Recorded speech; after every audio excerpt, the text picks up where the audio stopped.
Kung napanood nyo na yung video ko about sa yung Ozonar 1.0, nagbago na siya ngayon. Iba na yung signal niya ngayon. Pero kahapon, pag-compare natin. So, ito yung video ko kahapon. Review or Zonar tutorial. So, compare natin. Kung ano nangyari, kung effective nga ba yung... Pero ang galing ng Zonar, guys. Pag hindi kayo marunong yung marunong na kayo mag-market structure, pero nahihirapan kayong pumasok sa market, Zonar lang ang kailangan nyo. Tingnan nyo, guys. TP3 nakuha niya. Uploss man na hindi natatamaan. So, ito yung market today. Pag-compare natin.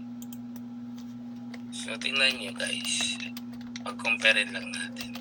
So, kahapon, tingnan nyo kung gaano ka-effective. Ito yon yung market kahapon. So, nasaan yun dito? Ito yun. Ito yun. So, yan yung kahapon.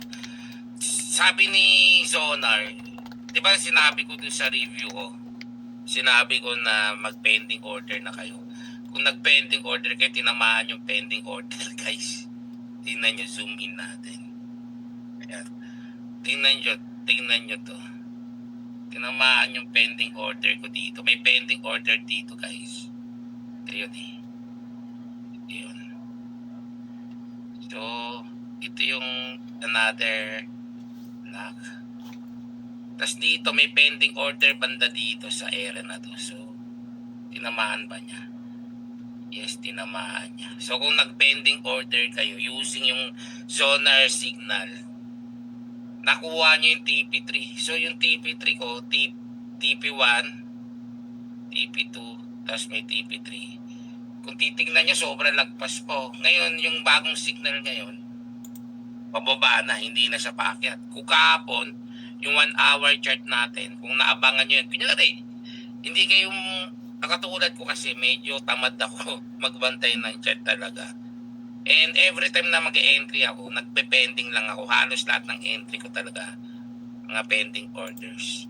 Hindi ko talaga siya inaabangan. So, minsan nilalagpasan. Okay lang, hindi naman nag-entry basta hindi matatalo. Pero kung katulad nun, 1, 2, 3, 4. Itong era na to, naka-entry ka dyan, pending order by limit. Tapos umakit na siya, grabe akyat to. Lagpas pa doon sa TP3.